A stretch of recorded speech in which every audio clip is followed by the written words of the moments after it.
कैसी है अपनी यूट्यूब की क्षमता। तो आज देखेंगे अपन आर के बारे में। ठीक है, आर क्या होता है, कैसे उसका की जनरेशन होता है, कैसे होता है विथ कोडिंग। ठीक है, उसको कैसे हम लोग मतलब की जनरेशन का कोडिंग लिखेंगे, कैसे उसको डिक्रिप्ट करेंगे। ठीक है, और कैसे इंक्रिप्शन का है वो सब हम लोग देखेंगे। ठीक है, अब आर होता क्या है। R stands for Rivest Shamir Adleman. ये जो ऐसा इसका जो मतलब फुल फॉर्म है, ये रखा गया है इस पे उनके डेवलपर्स के सरनेम्स पे। ठीक है, ये 3 डेवलपर्स थे, उन्हीं के सरनेम पे रखा गया है आर को। तो आर जो वो है वो इंट्रोड्यूस किया गया 1978 में। ठीक है, 1978 में इसको इंट्रोड्यूस किया गया फॉर सिक्योरिटी रीजन्स।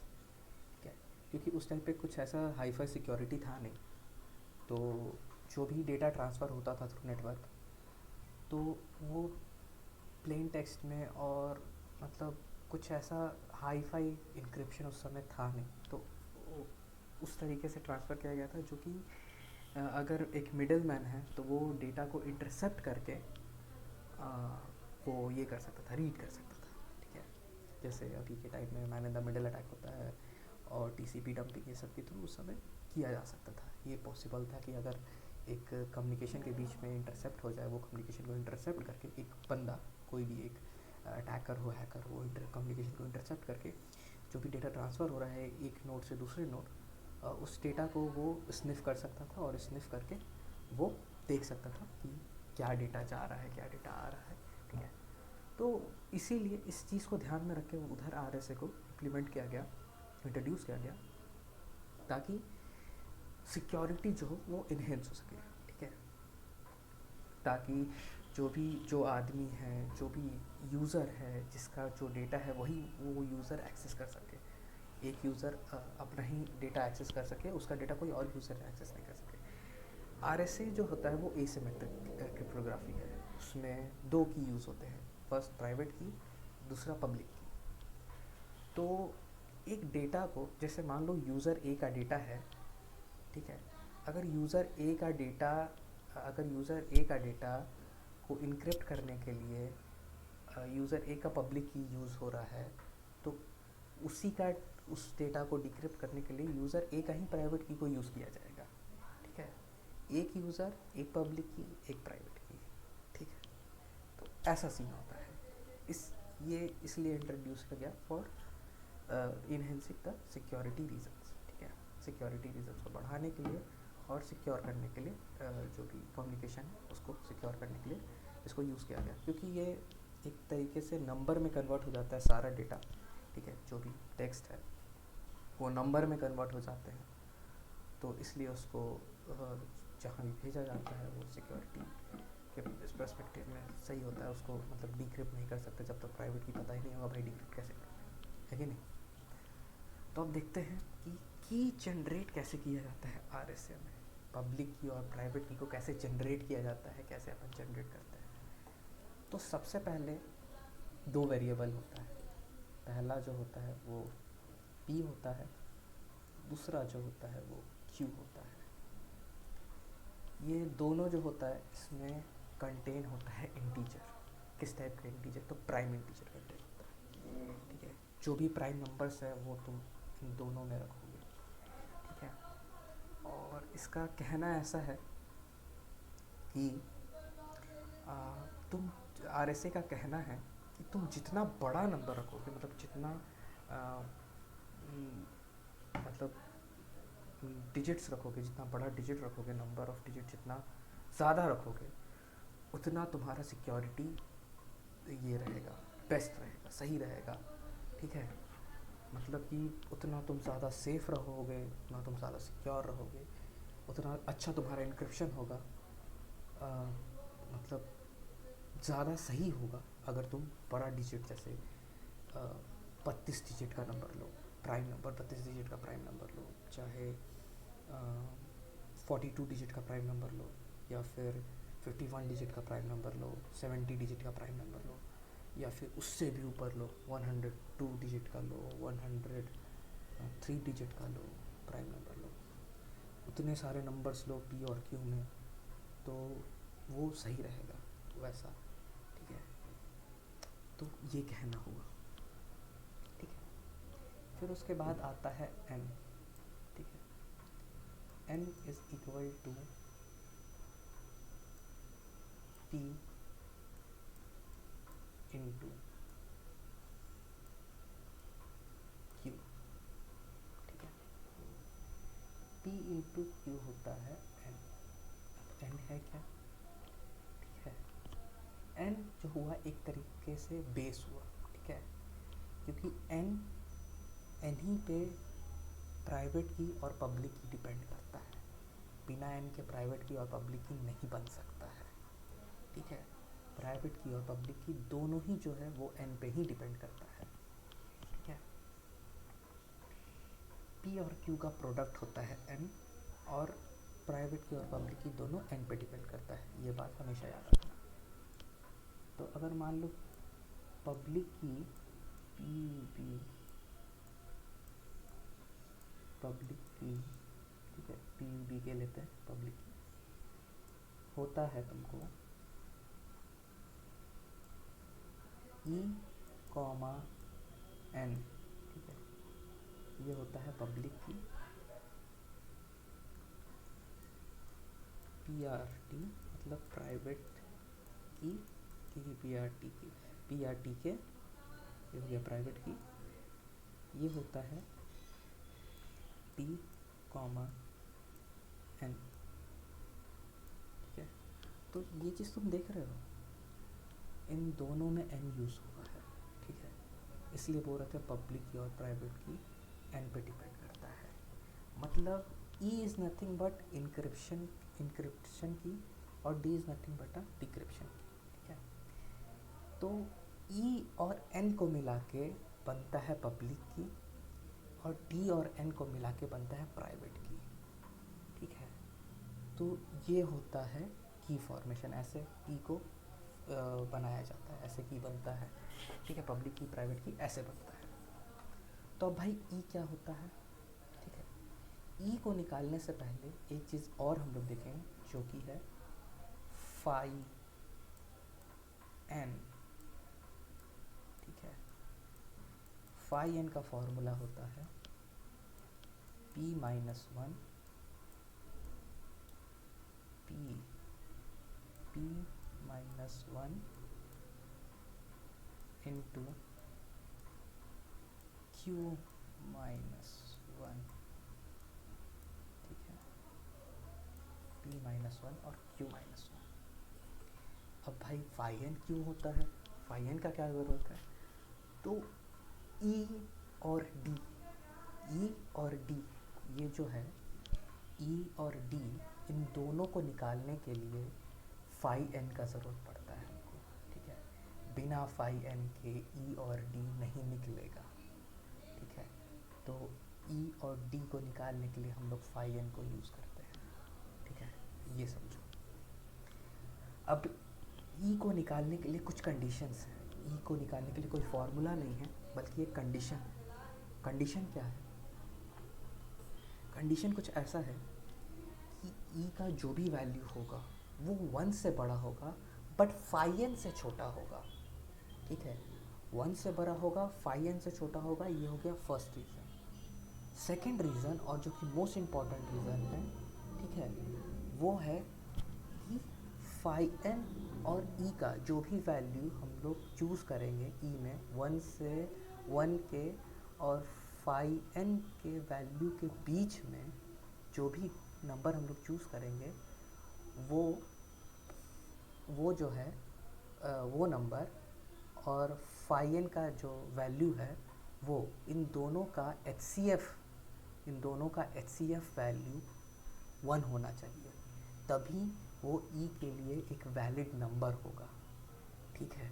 इसको आगे समझेंगे अगर नहीं समझ में आया होगा, क्योंकि देखो कहना ऐसा है इसका कि ये दोनों कंडीशन ही ट्रू होना चाहिए। मतलब कंडीशन दोनों ट्रू होने का मतलब कि 1 से 1 के और फाई एन का जो वैल्यू आया निकल के, उन दोनों के बीच में जो नंबर चूज़ होगा वो नंबर और फाई एन का जो नंबर है, ठीक है, वो नंबर, ठीक है, फाई एन का जो वैल्यू है वो नंबर, उन दोनों का H C F is equal to 1 होना चाहिए।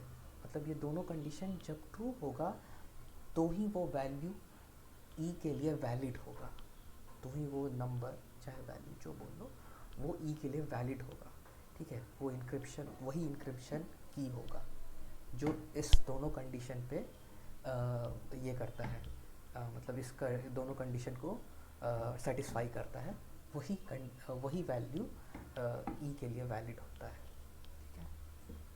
फिर आता है डी। अब डी क्या होता है? तो भाई डी को निकालने के लिए कोई कंडीशन नहीं, इसके लिए डायरेक्ट फार्मूला है। डी का फार्मूला क्या होता है? D is equal to E inverse, मतलब T to the power -1 mod, ठीक है। Mod is nothing but remainder, ठीक है। मॉड फाई एन, ठीक है, मॉड फाई एन। इसलिए बोल रहे थे कि फाई एन ज़रूरत पड़ता है डी और ई को दोनों को निकालने के लिए, ठीक है। इसलिए फाई एन का हम लोग को ज़रूरत पड़ता है। देख रहे हो, दोनों डी जो और डी भी और ई भी दोनों फाई एन पे डिपेंड करता है, इसलिए तो ये होता है। मॉड मतलब होता है रिमाइंडर, ठीक है।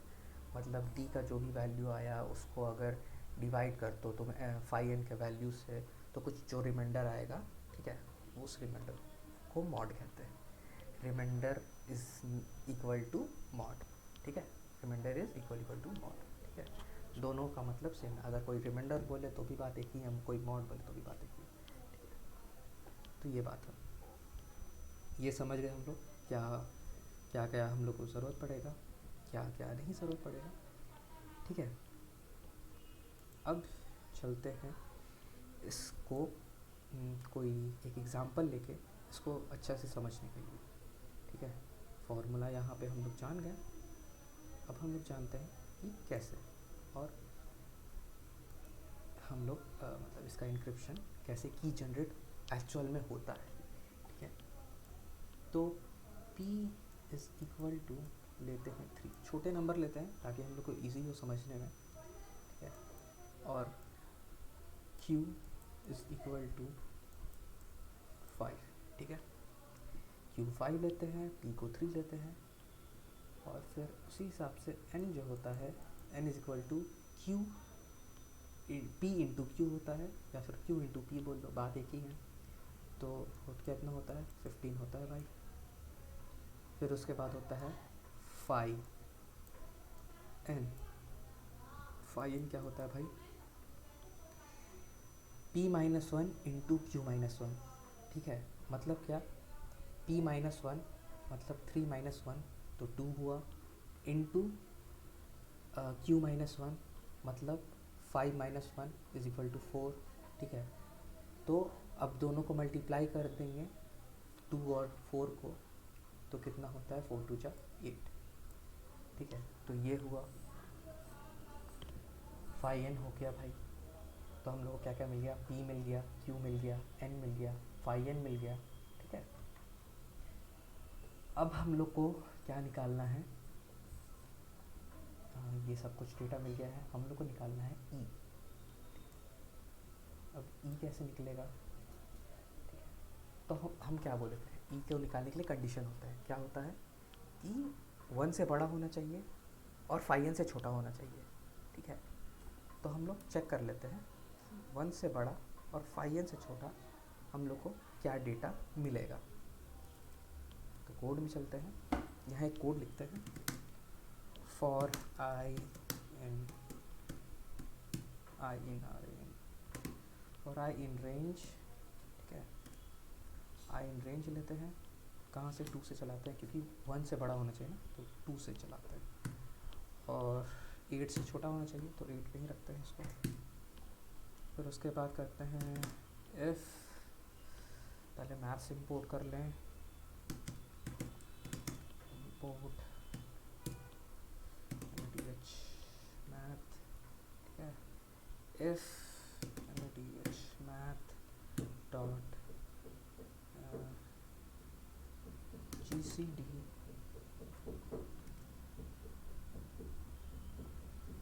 I comma 8 is equal to 1, then print I। ठीक है, तो कंडीशन क्या था, हम लोग इस कोड का मतलब क्या हुआ कि अगर, ठीक है, I का जो भी वैल्यू रहेगा उसका HCF और 8 का HCF दोनों इक्वल टू 1 होता है, तो वो I का वैल्यू प्रिंट हो जाएगा कि हाँ हाँ इस I पे वैल्यू, और इस I पे वैल्यू जो है HCF का 8 के साथ 1 आता है। ठीक है, तो यहाँ पे हम लोग निकाल रहे हैं E। ठीक है, ये ऐसा कौन सा वैल्यू है जो कि 1 से बड़ा है और 8 से छोटा है, और साथ ही में वो और 8 का HCF वैल्यू इक्वल टू 1 है। ठीक है, तो यहाँ पे देखते हैं, इसको रन करते हैं कोड को। तो यहाँ पे 3, 5 और 7 ये 3 डिजिट आता है, जिसमें कि 8 से 1 से बड़ा भी है, 8 से छोटा भी है, और इन दोनों का HCF वैल्यू इक्वल टू 1 भी है। ठीक है, कोड को हटा देते हैं, अब हमारा कोई काम का नहीं है ये कोड। ठीक है, नेक्स्ट। तो हम लोग का यहाँ पे आता है 3, 5 और 7, तो हम लोग 7 को लेते हैं, सिर्फ एक नंबर लेना है। ठीक है, कोई एक नंबर ही लेना है, तो हम लोग को 3 नंबर ऑप्शन में मिला था, तो हम लोग 7 लिए, कोई भी आप नंबर चूज़ कर सकते हो, वो आप पे डिपेंड होता है। ठीक है, तो 3 था, मतलब P 3 था ही, Q भी 5 था, तो 7 एक लास्ट नंबर बचा, तो 7 हम लोग ले लिए। ठीक है, तो 7 बेटर है लेने के लिए। ठीक है, थोड़ा अलग रहेगा तो अच्छा रहेगा। ये हो गया, अब हम लोग को निकालना है D। ठीक है, तो D का फॉर्मूला क्या होता है, E inverse mod, E inverse mod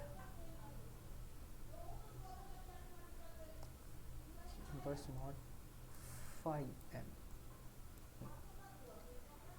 तो फिर अगर इसको सिंप्लीफाई करें तो क्या होता है, E T is equal to 1 mod phi n। ठीक है, और इसमें वैल्यू पुट कर देते हैं। ठीक है, फिर उसके बाद देखते हैं क्या होता है, T is equal to 1 mod, sorry phi n नहीं, यहाँ पे phi n का वैल्यू पुट करेंगे, मतलब 8। ठीक है, इसको थोड़ा सा सिंप्लीफाई और करेंगे तो इसको उधर ले जाते हैं, 7 into E mod 8 is equal to 1। तो कोई ऐसा नंबर हम लोग को चाहिए जिसका जो 7 से मल्टीप्लाई होके, ऐसा नंबर आए जिसका एक 8 के रिस्पेक्ट में अगर इसे डिवाइड किया जाए तो उसका रिमाइंडर 1 आए। तो ऐसा नंबर चाहिए कि जो 7 से मल्टीप्लाई हो और 8 से डिवाइड करने के बाद कुछ ऐसा रिमाइंडर दे जो कि इक्वल टू 1। ठीक है, तो देखते हैं यहाँ पे प्रिंट 7 इंटू 3 नहीं 2। ठीक है, ब्रैकेट, ठीक है, और मॉड 8। ठीक है, तो क्या ये सही है, नहीं सही तो नहीं, तो ऐसा ऐसा कौन सा नंबर रहेगा जिसको मल्टीप्लाई करेंगे तो 7 से 8 आए?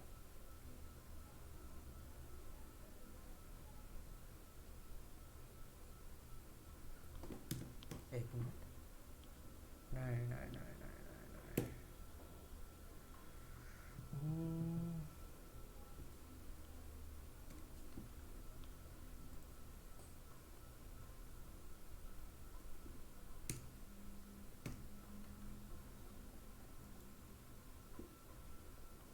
7 7 जा 49 और ये, तो यहाँ पे आता है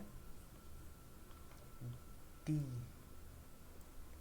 इज ऑल्सो इक्वल टू 7। तो हम लोग का t भी सेम है, e भी सेम है, ठीक है। तो देखते हैं।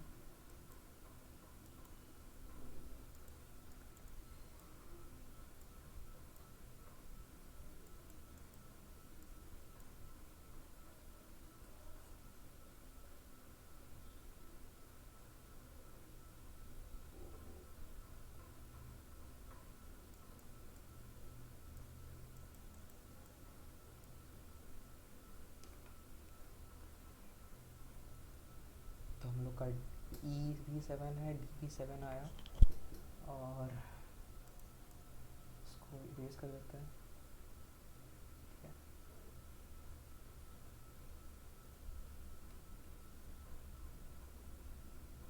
तो यहाँ पे हम लोग देख चुके हैं, ये हम लोग का इतना डेटा जो है वो निकल चुका है, ठीक है। अब सीन क्या है, सीन कुछ ऐसा है कि यहाँ पे हम लोग देख रहे हैं कि हम लोग का इतना सारा डेटा निकल चुका है, ठीक है।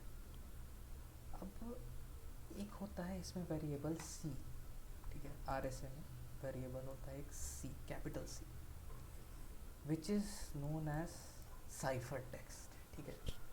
वो मतलब साइफर टेक्स्ट C जो रहता है, C में क्या कंटेन होता है, वो नंबर कंटेन रहता है, बहुत सारे डिजिट्स कंटेन रहते हैं, जो कि इंक्रिप्टेड रहता, मतलब वो वही डिजिट वो एक तरीके से इंक्रिप्शन हुआ, ठीक है। मान लो अगर आप कुछ भी है, जैसे मेरा नाम है HV, ठीक है, मेरा नाम HV है, तो मैंने HV को जैसे इंक्रिप्ट करिए अगर RSA में, तो कुछ नंबर्स ऐसे 7 5 6 8 नंबर कुछ जनरेट हुए RSA में ऐसे इंक्रिप्ट करके, तो वो जो उसी नंबर्स को हम लोग साइफर टेक्स्ट कहते हैं, ठीक है। वही नंबर जो रहता है, वो जो साइफर नंबर जो HV को इनक्रिप्ट करके आया, ठीक है, जो भी है 5 6 7 8 जो भी है वो नंबर, वही नंबर कंटेन होता है आपको C में, ठीक है। तो कोई भी टेक्स्ट हो, कोई भी प्लेन टेक्स्ट हो, एक इसमें नंबर में मतलब एक प्लेन टेक्स्ट को साइफर में कन्वर्ट करने के लिए भी एक फॉर्मूला होता है, जो कि होता है m to the power e, sorry, m to the power e mod n, ठीक है। m to the power e mod n। m जो रहता है वो रहता है टेक्स्ट का, ठीक है, वो टेक्स्ट का वैल्यू रहता है, ठीक है, जो कि टेक्स्ट को कन्वर्ट करके क्रिएट किया रहता है, ठीक है, मतलब टेक्स्ट को उस नंबर्स में कन्वर्ट करके। तो ये जो रहता है वो टेक्स्ट का वैल्यू रहता है, ठीक है, m। और m जो है हमेशा n से छोटा रहेगा तो ही इंक्रिप्शन वैलिड रहेगा, n से बड़ा नहीं रहना चाहिए कभी भी m को, ठीक है। m हमेशा लेस देन n रहेगा, m is always less than n, ठीक है। ये होता है कंडीशन इसका। अब हम लोग देखते हैं, ये हो गया। नेक्स्ट है m जब हो गया तो m को अब एक बार ट्राई करके देख लेते हैं इस फॉर्मूला पे सब कुछ बैठा के। m हम लोग को होना चाहिए हमेशा लेस देन n, तो m रैंडमली कुछ भी ले लेते हैं अभी के लिए, ठीक है, समझने के लिए। तो m हमेशा लेस देन n होना चाहिए, मतलब 15 से कम होना चाहिए। तो m का वैल्यू हमेशा होगा अभी m का वैल्यू हमेशा होगा कितना 11 ले लेते हैं m का वैल्यू, ठीक है। और फिर m का वैल्यू जब 11 ले लेते हैं तो अभी यहाँ पे हम लोग पुट करते हैं वैल्यू को 11 का पावर हम लोग देंगे कितना e कितना है 7 है, ठीक है। मॉड n का वैल्यू क्या है भाई 15 है, ठीक है। तो यहाँ पे हम लोग पावर फंक्शन यूज़ करते हैं और सारा वैल्यूज पुट करते हैं 11 पावर 7 और 15, तो कितना होता है मॉड 15, ठीक है। तो 11 ही आ रहा है वैल्यू। मे बी हम लोग शायद एक एक डिजिट लिए होंगे। ओके, सो ये मे बी डिपेंड कर रहा है, शायद हम लोगों ने पी और क्यू के वैल्यू को सिंगल डिजिट लिया है, ठीक है। तो आप लोग जैसे अगर पी का वैल्यू एक डिजिट का है तो आप क्यू के वैल्यू को 2 डिजिट का या 3 डिजिट का रखना प्राइम नंबर में, ठीक है। जो जितना भी डिजिट का आप रखोगे प्राइम नंबर में रखोगे बस, और मे बी इसके वजह से शायद ये हो रहा हो। और जब अगर हम लोग का जो C है वो अगर 11 आ रहा है तो जो हम लोग का D रहेगा M रहेगा, M को भी निकालने का फॉर्मूला अब साइफर टेक्स्ट है, ठीक है। ये तो हुआ कि C जो आया इसको इनक्रिप्ट करके, ठीक है। तो वो आया आपको 11, ठीक है, ये साइफर, ठीक है। मान लो साइफर आया तो एक डिजिट के कारण मैंने कहा था ना कि जितना बड़ा डिजिट होगा उतना सिक्योरिटी सही होगा, अच्छा होगा, ठीक है।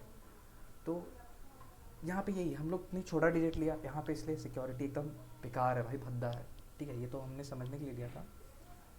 तो ये सीन है। अब जैसे कि यहाँ पे देखो कि C को निकालने का भाई फार्मूला देखा हमने, ठीक है। C आया लेके 11, ठीक है। C अगर 11 आया तो M भी 11 ही आएगा, ठीक है। M भी 11 आएगा।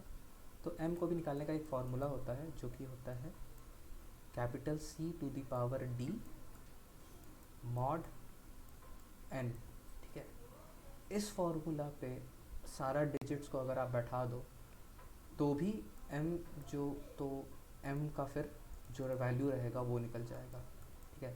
ये भी 11 ही आएगा, अगर आप वैल्यू बैठा के देख लेना, चेक कर लेना, फिर भी उस समय भी 11 ही आएगा।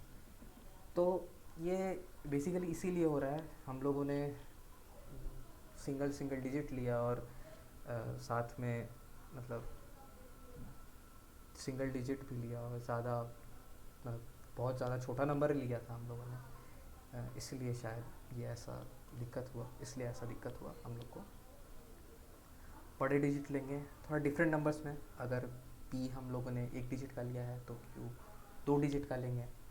मान लो अगर आपने पी को लिया है 30 डिजिट्स, ठीक है, तो क्यू ले लेना भाई आप 32 डिजिट्स का, ठीक है। तो ये था अभी तक का थ्योरी पार्ट। अब चलते हैं कोडिंग के पार्ट पे, ठीक है। इसको हटाया जाए और इसको भी हटा देते हैं। तो ये है एक RSA का इनक्रिप्टेड डेटा, मतलब एक RSA का क्वेश्चन आप ले लो, ठीक है। ये बेसिकली मुझको पीको CTF में मिला था, एक RSA क्रिप्टोग्राफी था उसमें मिला था मुझे, ठीक है। तो पीको CTF भाई एक ऐसा प्लेटफॉर्म है, तो पीको CTF के बारे में थोड़ा बताते हैं। पीको CTF एक ऐसा प्लेटफॉर्म है जहाँ पे आप अपने हैकिंग स्किल्स को बेटर कर सकते हो, अच्छा बना सकते हो और हैकिंग सीख भी सकते हो, ठीक है। तो वहाँ पे बहुत अलग अलग तरीके के लैब्स हैं, उनको सॉल्व करके आप हैकिंग सीख सकते हो और साइबर सिक्योरिटी में भाई अपना अच्छा पकड़ बना सकते हो। तो वहीं से मेरे को मैंने एक लैब सॉल्व किया था RSA का, तो वहाँ पे मेरे को ये क्वेश्चन मिला था।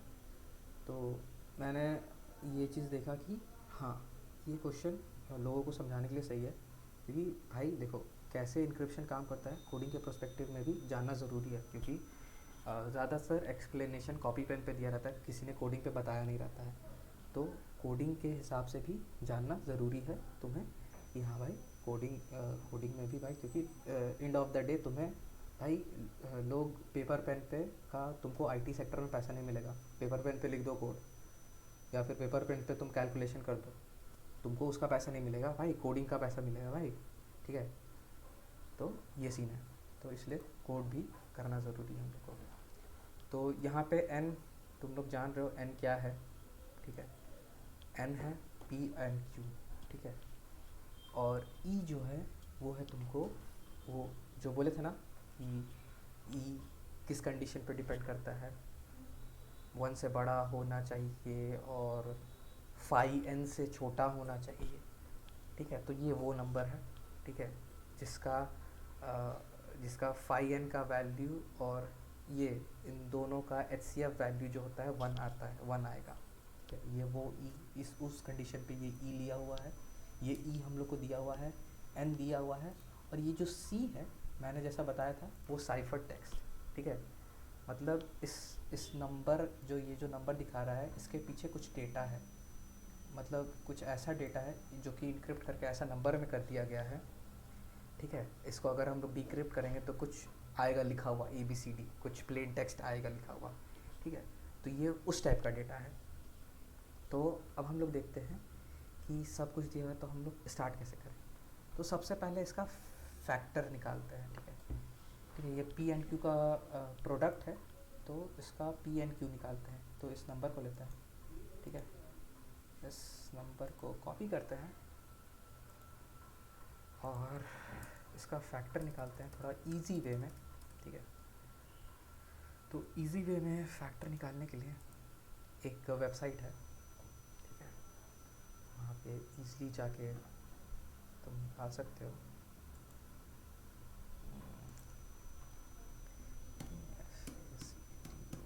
फैक्टर db.com, ठीक है, हाँ ये रहा। यहाँ पे अपना डेटा पुट कर दो और फैक्टर कर दो, ओके। तो यहाँ पे आ गया, देख रहे हो। इसका भी इसका भी देखो, फैक्टराइजेशन देखो, ये 40 डिजिट है, ठीक है।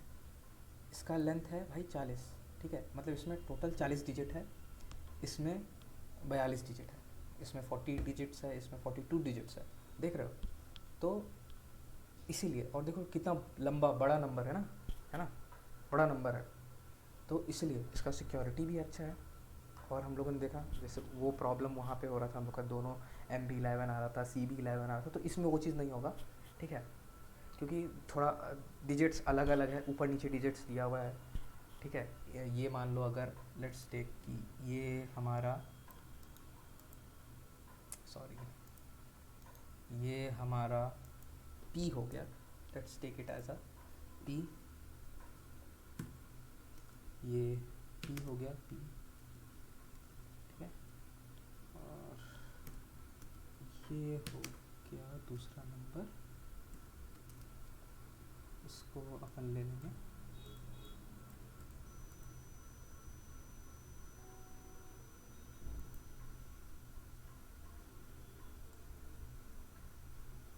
ये हो गया, कॉपी किया जाए, और ये हो गया Q, ठीक है। तो हम लोग को क्या मिल गया, P मिल गया, Q मिल गया। अब हम लोग को निकालना है फाई n, तो यहाँ पे लिखते हैं नॉट कैपिटल N, ये एक वेरिएबल लिए हैं फाई n को रिप्रेजेंट करने के लिए, ठीक है। यहाँ पे क्या था फॉर्मूला फाई n को निकालने के लिए, P-1 इंटू Q-1, तो करते हैं P-1 bracket P-1 into bracket Q-1, ठीक है, ये निकल गया। अब हमारा क्या निकल चुका है, P निकल चुका है, ठीक है, Q निकल चुका है, E है हमारे पास, सी है हमारे पास जो साइफर डेटा है, तो सी का खैर अभी उसको नहीं कुछ करना। एन है हमारे पास, ई है हमारे पास, पी है हमारे पास, क्यू है हमारे पास, और 5N जो कि एज नॉट एन इंट्रोड्यूस किया हुआ है वो है हमारे पास। ठीक है, अब हमें क्या निकालना है, डी, डिक्रिप्शन की। ठीक है, तो डी निकालने का क्या फॉर्मूला था, D is equal to E inverse E inverse mod 5N। ठीक है, ये था हमारा ई निकालने का फॉर्मूला, डी निकालने का फॉर्मूला, e⁻⁻1 मॉड 5N। तो D is equal to, power function यहाँ पे यूज़ करेंगे, पावर ई का पावर -1 होगा। ठीक है, और मॉड क्या होगा, 5N मीन्स नॉट n। ठीक है, ओके, इतना डेटा हमारे पास आ चुका है अब। ठीक है, हमारे पास P है, Q है, D है, E है, N है, 5N है। ठीक है, ओके, सब कुछ हो गया, सारा डेटा निकल गया। अब क्या करना है हमें, अब है हमें M निकालना। M क्या हो गया, जो कि साइफर डेटा है। ठीक है, अब साइफर डेटा है हमारे पास, जैसे मतलब साइफर डेटा है, उस साइफर को डिक्रिप्ट करना है हमें। ठीक है, तो M को कैसे निकाला जाए, M निकालने का क्या फॉर्मूला था, C⁻E मॉड n।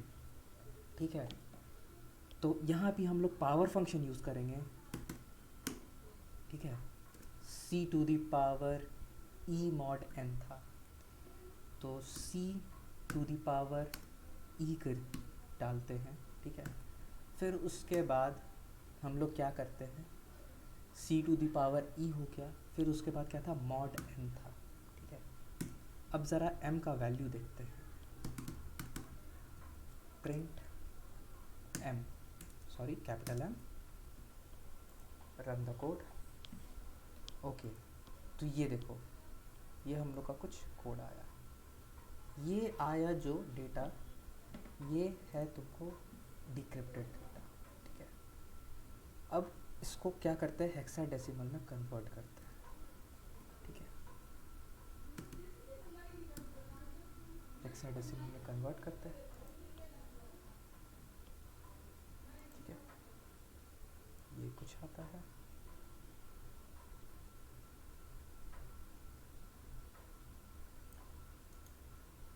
इसको कॉपी किया हमने, बैश कमांड यूज़ करते हैं।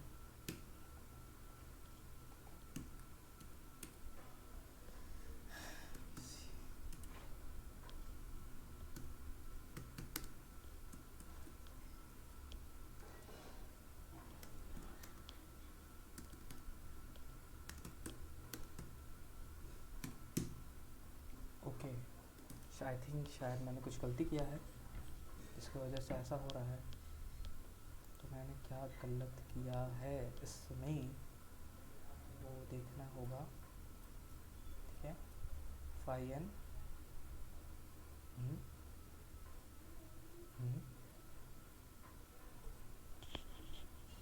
ओके, सॉरी, गलती मेरा यहाँ पे है, यहाँ पे D होगा।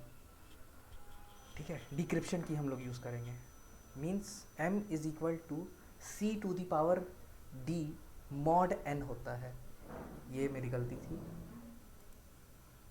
ओके, हाँ, अब ये सही डेटा आ रहा है।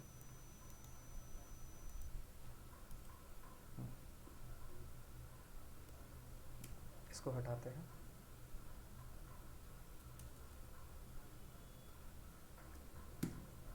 ये देखो, तो इस ये जो दिख रहा है, ये C, इसके पीछे, इस C के पीछे, इस नंबर के पीछे ये डेटा था। पीको CTF का ये फ्लैग, ठीक है। तो ये डेटा इसके पीछे छुपा हुआ था, ठीक है। तो यहाँ पे हम लोगों ने आज क्या देखा कि कैसे RSA के इंक्रिप्शन को, ठीक है, RSA इंक्रिप्शन को हम लोग डिक्रिप्ट करते हैं, ठीक है। नेक्स्ट वीडियो देखेंगे हम लोग जिसमें कि कैसे हम लोग एक प्लेन टेक्स्ट को इनक्रिप्ट करते हैं, ठीक है। सेम कुछ ऐसा ही चीज़ रहेगा, पाइथन में ही रहेगा, और हम लोग देखेंगे कैसे हम लोग इनक्रिप्ट करेंगे उस चीज़ को। तब तक के लिए गुड बाय, और आज के लिए बस इतना ही।